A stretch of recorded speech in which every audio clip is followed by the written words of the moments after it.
the site of Ernest Ballard's original Michaelmas daisy nursery, and he was the first person who realised the commercial potential of breeding asters or Michaelmas daisies as garden flowers. And how did he get started with his interest in them? Well, he was a great friend of William Robinson, and one of William Robinson's great ideas was planting drifts of Michaelmas daisies for autumn colour.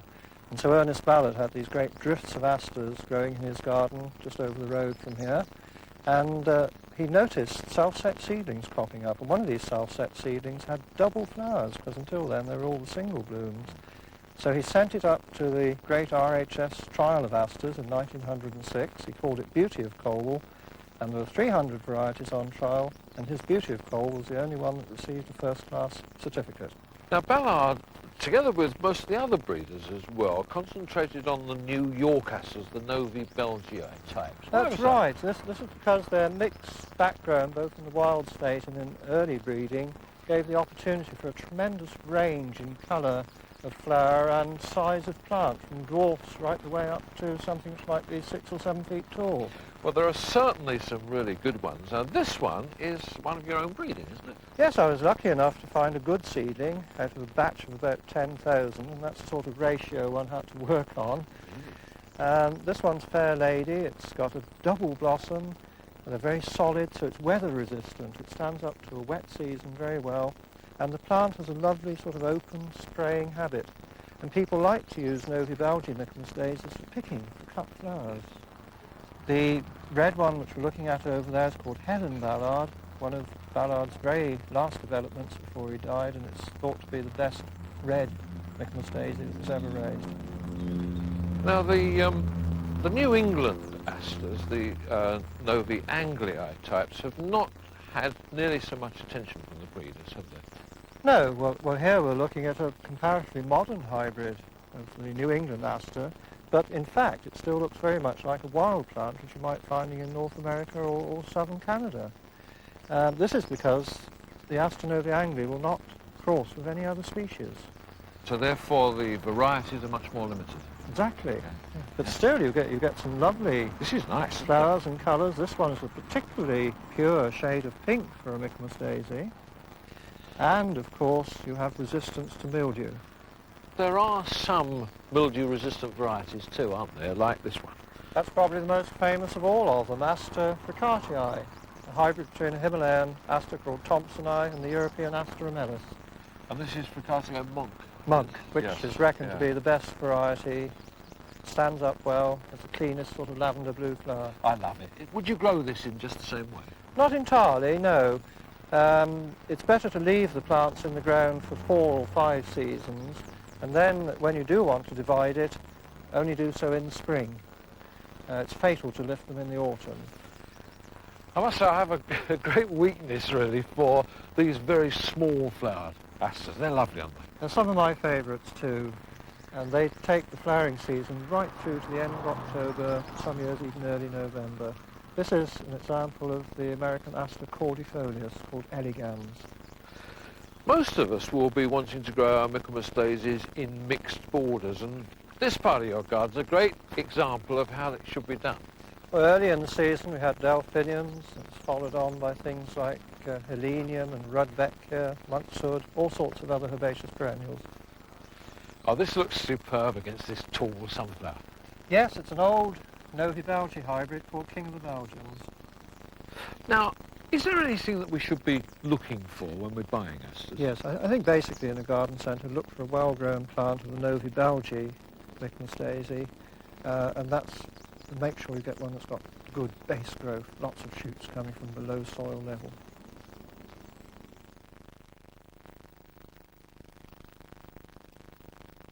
If you've got a big congested old clump like this, it's quite a job. Now you lift the clump out and split it up. Now to do this, the best way is to borrow a fork from your next door neighbour and put 2 forks in the middle there.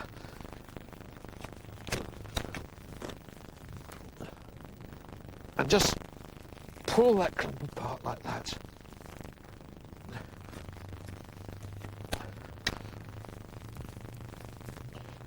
And I think, just divide that one again.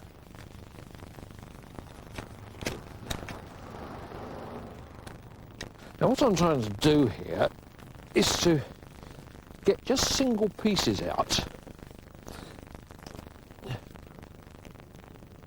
But these you don't plant straight back into the ground.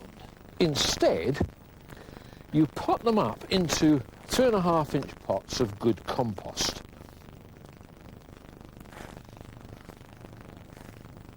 There we go. And then, having done that, those go out into the cold frame and they're planted out in the ground in about April time.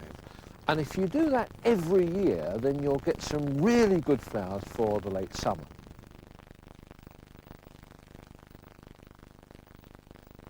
You might think that to produce a stunning display like that, you'd need a large commercial nursery, teams of people, and every piece of high-tech equipment going, just to bring the blooms to the peak of perfection on judging day.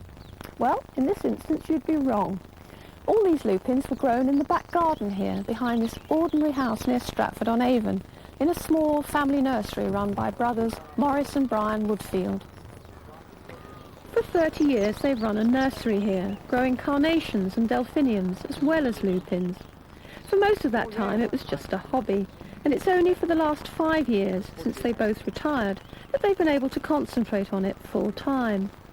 Even so, in the 11 years they've been exhibiting at Chelsea, they've managed to win no less than 9 gold medals for their lupins. And the family helps out. Maurice's wife Judy works in the nursery full time, and so does Brian's wife Anne, and their daughter Rosalind helps out whenever she can. Here we are then, you can come and see them all for yourself, just coming out, ready for Chelsea. Oh, yes. As we were beginning to sweat and worry, are we going to get there? Yes, I can imagine that must be a bit nail-biting. It is not. Well, we have bad tempers and so forth at night. Anybody speaks out of turn, they get snapped at, sort of thing. But anyway, we're here, and that's the new variety that's going to Chelsea, making its debut at Chelsea. It hasn't been shown before. It comes out white and then gradually gets this blush pink. Consequently, we call it Blushing Bride. And this is another new one. That is one called Scarrets, named after a greengrocer's shop. The gentleman who owns the greengrocer's shop has got a racehorse called Scarrets, and that is his racing colours. What makes a good lupin? What do you look for? Well, the first thing, we'd like them that they don't need staking. The old-fashioned lupin used to go to about 3 or 4 foot. Then you get a full bloom, about 2 or 3 foot on the top. Long come the wind, unless it was staked, and down they come. Now, the new generation of lupins don't need staking at all. They go to about 18 inches high, and incidentally, these, because they're grown in the glass, are even higher than what they would be out in your garden. Flowers on the lupin consist of the bell, which is that front little bit, and the piece at the back, which is called a keel. Now, on the old lupins, the old world lupins, the keel used to open up and then fold back, point back. On a modern lupin, the keel stops completely out, hence you get a full solid bloom and you can't look through it. But the main feature, they mustn't die off at the bottom until the top is completely out. Is that better? It's better. Lupins did go out of fashion, didn't they, for a bit? Why do you think that was? Well, I think the main thing is that people had the impression that lupins change colour. Lupins never change colour. What we insist to people when they buy our plants, as soon as the flower's dead, you cut the old dead flowers off. People didn't do that. They let them make seed, and the seed used to drop down onto the top of the plant, grow on top of the plant, and hence another come. Because a lupin is a hybrid, they're mongrels. No matter what colour you save the seed from, they don't come true to colour. So how did you come to breed this new generation strain of lupins? I got as many of the old George Russell varieties as I could, but unfortunately most of them were full of virus, and I finished up with about 3 varieties. From those 3, I started to do cross-pollination, and eventually came up with a Korean variety, which was the best one we raised, and all these varieties you see here today have all come from this one variety which we named after my daughter Deborah. And that is the mother, the father, and everything else of all the complete strain. It's amazing where you can get scarlet flowers from cream flowers, but they eventually come, yeah. What are you looking for now? Always looking for new colours, like we get a new break this year. We've got an apricot named after Brian's daughter called Roslyn. It comes out a parchment colour, and this beautiful apricot colour gradually develops as the flower gets older. Because lupins don't come true from seed, if you want named varieties, you have to take cuttings. And as Brian demonstrates, it really couldn't be easier. It's maybe a silly question, Brian, but why are you putting those cuttings into the stuff I insulate my loft with? Well, over the years, we were losing quite a few of the cuttings, just damping off and rotting off. And we found out through various means that it was caused by so much dirt and disease in the peat. And so we had a word with a few scientists and experts, and they came up with this idea of using the rock wool. And since we've been using it this year, we found that we've lost virtually no plant at all. We just trace the cutting down to where it joins onto the crown, and then take it off with a sharp knife, and then we trim the old big tall leaves away, leave some so they get some oxygen. We dip it in the rooting home, and we can just put them into these modules like so. And then after about a week to 10 days, you'll suddenly see a new growth forming. That means they have started to root. The beauty of this, you don't have to dig them out or disturb them, you just literally lift them out. And if they haven't rooted, you can just pop them back in again. We generally start off with about 1,400. Those are special ones for Chelsea. And then, of course, they're potted on and into a 1 litre pot, and then we go into a 4 litre pot. And then we can get some idea when they're growing away if they're going to make Chelsea. And we take about 800 into the greenhouse. And that's to get approximately 150 for our exhibit at Chelsea.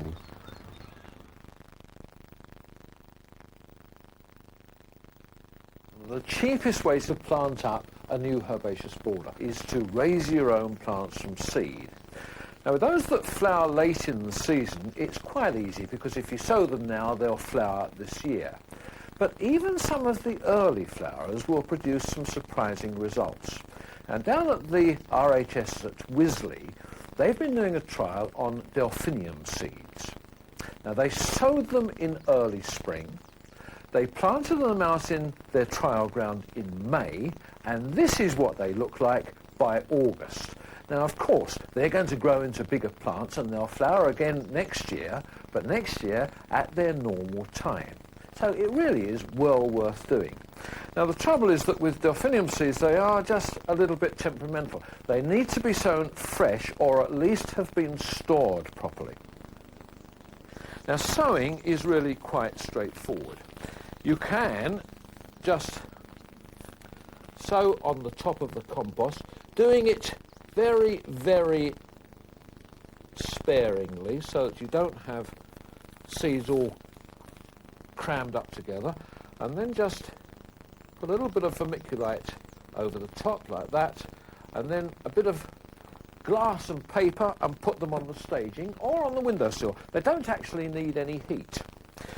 Another way you can do it if you haven't got a greenhouse is to put them into a margarine container like this and put a little bit of kitchen tissue in the bottom, dampen it and put your seeds on top of that, put the lid on, put them on the floor in the airing cupboard, and within about 14 days or so they will have germinated. Now, it is essential with these, they must not dry out.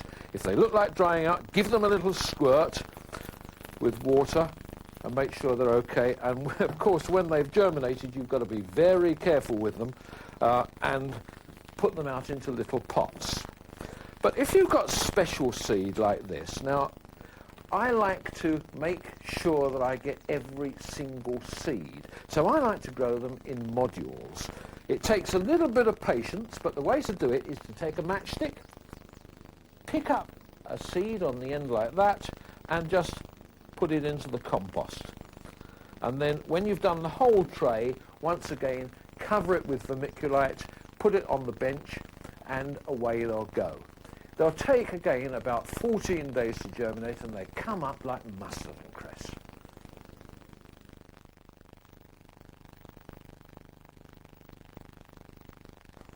Question: when is a geranium not a geranium? Answer: when it is a pelargonium. This is a pelargonium, and the true geraniums, or cranesbills, are hardy garden plants.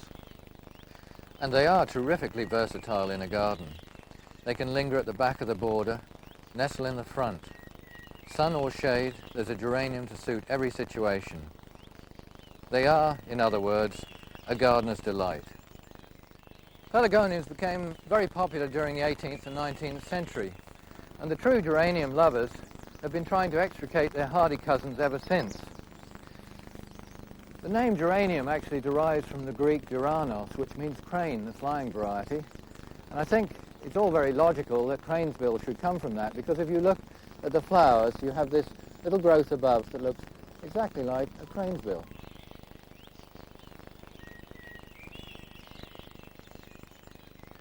There are some native and naturalized species of geraniums, and one known as the wood cranesbill, certainly among my favorites.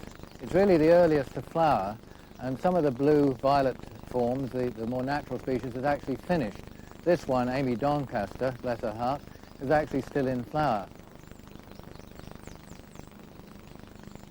Then there's the Meadows cranesbill, one of the tallest and really useful in the border. The one most seen is violet blue, and it's found in meadows, hedge banks and road verges. But it's Mrs. Kendall Clark that is most widely grown. It's a porcelain blue with very fine markings and handsome foliage. Here it's making a very pleasing contrast to a golden-leaved dogwood and a polemonium dawn flight, a white form of the Jacob's ladder. But perhaps Pratense album is the most striking, both for foliage and flower, and has outstanding finely cut leaves and white flowers, so useful against darker backgrounds to cast a little light in gloomy corners. There are also double-flowered forms with blue and violet petals, which are quite choice. For the average gardener, the complexity of names that we now have is really quite confusing. With so many new cultivars and selections and hybrids, it really is very difficult for anyone to keep up to date with the changes that the taxonomists are making. Take this one, for instance. This is a very good hybrid. It's called Geranium armenum, and it comes from Armenia. That seems fairly logical. But, of course, the taxonomists think, no, that's not right. We shall look for an earlier name. So they call it Silestemum. And not only that, they go and put a P in front of it. 2 or 3 years ago, I collected a very nice-looking geranium from Holland.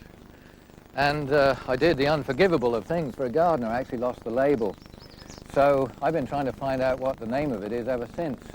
I've been having visions of giving it some lyrical sort of name like Maastricht Bell. But in fact, it has the name Wageningen. Well, I'm not sure which one of those names you'd like best, but it is a very nice plant, so don't be put off by that.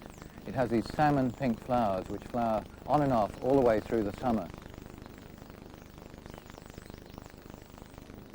Geranium himalayense was formerly known as grandiflorum. It has violet-blue fine-veined flowers and a low-growing habit, so it makes excellent ground cover. Because it's low-growing, we could grow Sessiliflorum from Australasia as an alpine. It has the unwieldy name of Sessiliflorum novi-zelandica nigricans, which roughly translated means coming from New Zealand with black leaves. But in fact, they're a purply brown to my mind.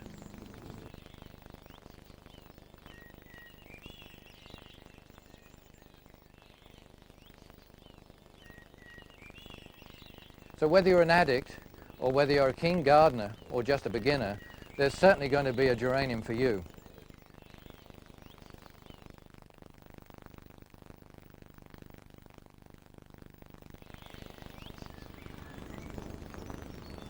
You've got the National Collection here with dozens and dozens of different varieties. What would you suggest that I started with? Well, in the south of England, perhaps the easiest would be Michaelmas bethnicifolia because it doesn't need the humid conditions some of the other ones do.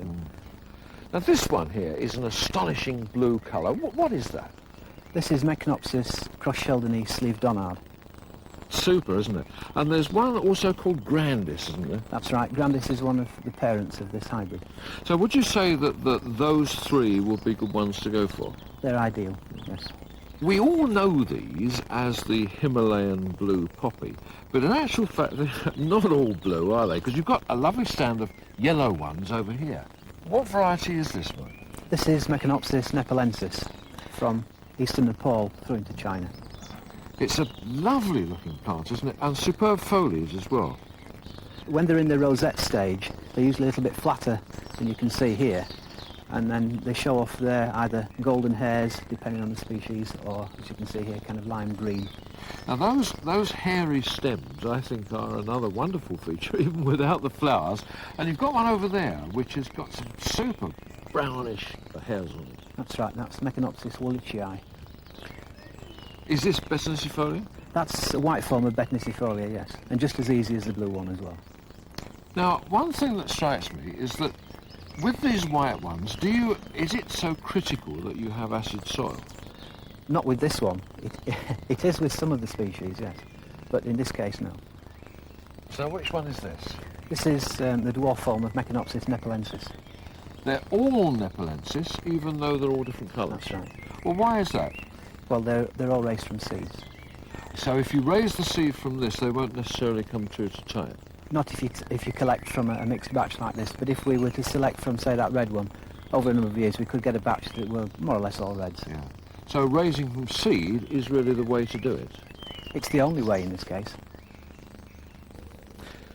Now, when you collect your own seed, Mike, how do you know when it's ready? Well, the capsules start to go brown and then the tops start to open. Then the seed can be extracted. And if it's plump, as you can see that is, then it's probably viable. It can be sown straight away, or it can be stored in a screw-top jar in the refrigerator. And then I usually sow it, actually, about December, and then we leave it outside. It's got to be sown thinly, just like that. Very lightly covered. Meconopsis actually need a little bit of light to germinate, so they don't want covering too much. And then that is watered in, and it goes outside for about 6 to 8 weeks, and then it's germinated in the greenhouse at a temperature of about 14. But the critical factor in raising Meconopsis seed after it's been sown is to keep it moist. If it dries out, you've probably had it. Oh, that's probably where I've been going wrong, I should think. So then, once you've got seedlings, you finally prick them out into a seed tray like that, and then pot it up like this. But, Mike, there's a distinct difference between these two plants. Right, well, if you're buying any of the blue poppies, such as the ones that we've been talking about, Grandis, Sheldony, Bettenicifolia, you should always make sure that they've got more than one crown, because the large crown, if it flowers, it will die. And if there's only one crown there, you've lost the plant. So you should look for sight shoots, because these will flower next year, and then you'll get other sight shoots produced, and so the plant will then be a perennial plant.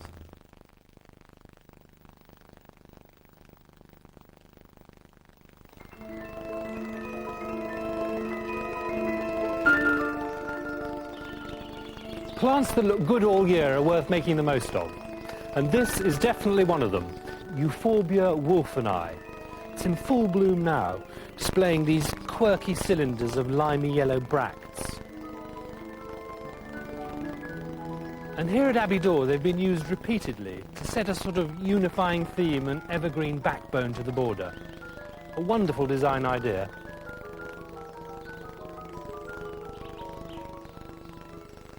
These are Mediterranean plants, and although they're pretty hardy, they do best in a hot, well-drained spot.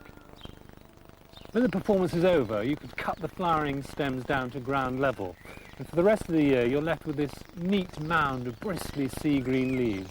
Handsome in its own right, especially against stone, brick and gravel.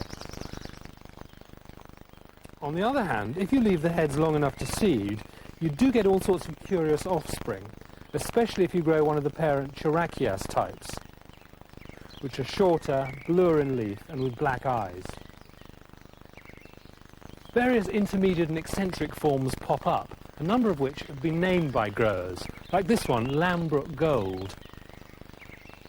A very good yellow, which came from Marjorie Fish, the famous cottage gardener. and a nice short one that goes by the name of Humpty Dumpty. But the Euphorbia clan is huge and cosmopolitan, encompassing annual weeds like the caper spurge, cactus-like trees, the Christmas poinsettia, and more relevant, a range of really good hardy perennials, showing great diversity of form, but similarity in flower structure.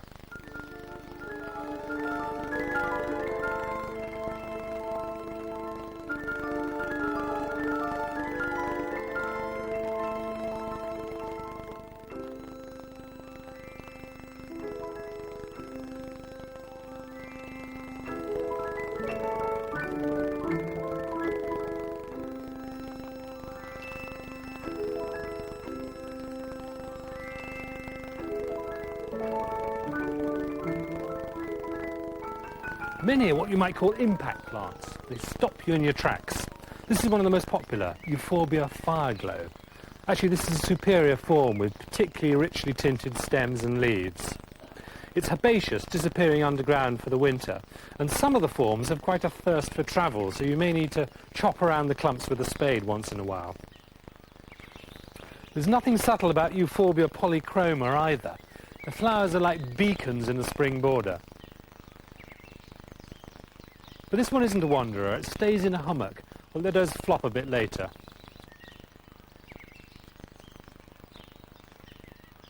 Euphorbia palustris is like a larger version of it, here growing beside the pond, but like fireglow and polychroma, very happy on ordinary border soil. The impact of these fades as the summer advances, not so in the case of chameleon. Actually, I'm not quite sure why it's called chameleon, since it starts purple and finishes purple. But I do think it's one of the best introductions of recent years. Easy, spreading freely through the soil, and a fine foil for virtually all flower colours. Here used as part of a dusky foreground, with a beautifully constructed scheme of gold and silver foliage. A few euphorbias are seriously invasive, but this can be harnessed to advantage. Euphorbia robbii, for example, makes very handy ground cover, especially in difficult situations like this bank, which floods in winter but gets extremely dry in summer, being under the canopy of these great yew trees. Now, euphorbias do come with a bit of a health warning. All the plants contain a milky sap, which bleeds out the moment they're bruised or cut. This is poisonous and extremely caustic, especially if it comes into contact with eyes and lips. I was actually consigned to the outpatients myself last year after cutting down one of my own plants. Even though I washed my hands thoroughly, the act of rubbing my eyes later that evening turned them into fireballs, which took hours to burn down. So it's advisable to wear gloves whenever handling them. But the tip from Abbey Dore is to dip the stems in water the moment they're cut. Extraordinarily, this seems to stem the flow of sap instantly. So, euphorbias are not for the nervous, those with sensitive skin, and probably not for those with young children. But for me, I wouldn't be without them.